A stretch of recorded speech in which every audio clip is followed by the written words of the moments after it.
Welcome back to the channel over here. I just want to mention kind of a public service announcement. Watch your tools. Like, be aware of what's going on at all times as best as you can. We recently had a guy that we know personally who drives a Sprinter van who had everything taken, the whole vehicle. They took the whole Sprinter. It happened in the middle of the night in front of his house while he was sleeping. Now, one thing I'll say about this, and this is the reason I've never put logos on my vehicle, is because it's kind of, and I'm not against putting logos on a vehicle. I think that's good for advertisement and stuff, but there's also two sides to that coin where you're attracting the wrong kind of people. If it says, you know, finished carpentry or DFW crown molding on it, they know that vehicle is loaded up with tools. So this guy had his logo on the side of his vehicle and it said something carpentry. I don't want to give out his name, but they took everything.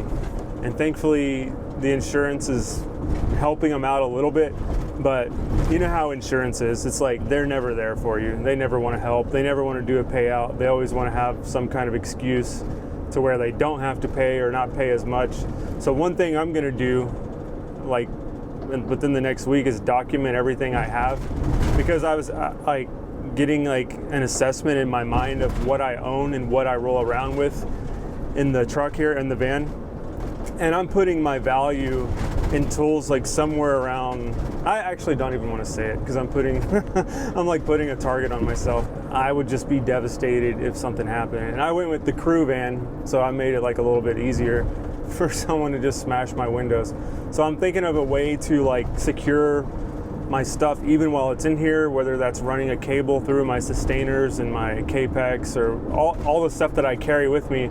Okay, they break in, but hey, maybe it's a cable, then it's another deterrent. They're like, you know what, forget this. Just putting it out there. I would hate for people to have their stuff stolen. I had a guy that works with us and he's had 2 trailers stolen, like within the same calendar year, I think, too.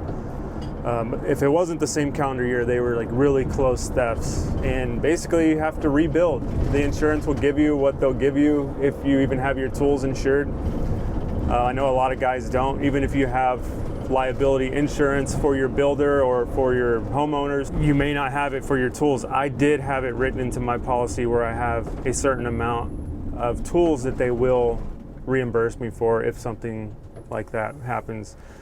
But yeah, I was just at Lowe's. Actually, Ashley and I were just at Lowe's and we were doing some landscaping, a little landscaping run. You can see I got the tree back there. About 400 pounds of compost. How many pounds of mulch? It's like 30 bags of, how many pounds are they? Oh, I don't know. Like 10 pounds, I don't know. But we got a good load back there, some roses and stuff. And what is that, a plum tree? Yeah. That was from another garden place. That's why I love these Sprinters, by the way. You can just load them up and, you know, load them up with tools, load them up with cargo, landscaping. It's a little loud in here though. You can probably hear that in the background. So there's always trade-offs to the vehicle that you choose, but whatever vehicle you have that you're doing your work out of, make sure your stuff is like legitimately secured. Even when we went into Lowe's right now, and I know I'm not the only one who thinks like this, but even when I go into like Lowe's, Home Depot, or these kind of hardware stores, I try to get in and out as fast as I can. I try to park in a spot that's like, you know, obvious, where I can kind of see it or it's close to people, because I just don't want to leave an opportunity to steal from me. Whatever you're driving, Sprinter, lock it up. Trucks, lock it up. Get your stuff secure, because you don't want to be a victim of one of these people. So anyways, that's going to wrap it up for this one. If you guys have any comments or opinions on this subject, please leave them down below, and stay safe out there. Just thought I should pass this information along.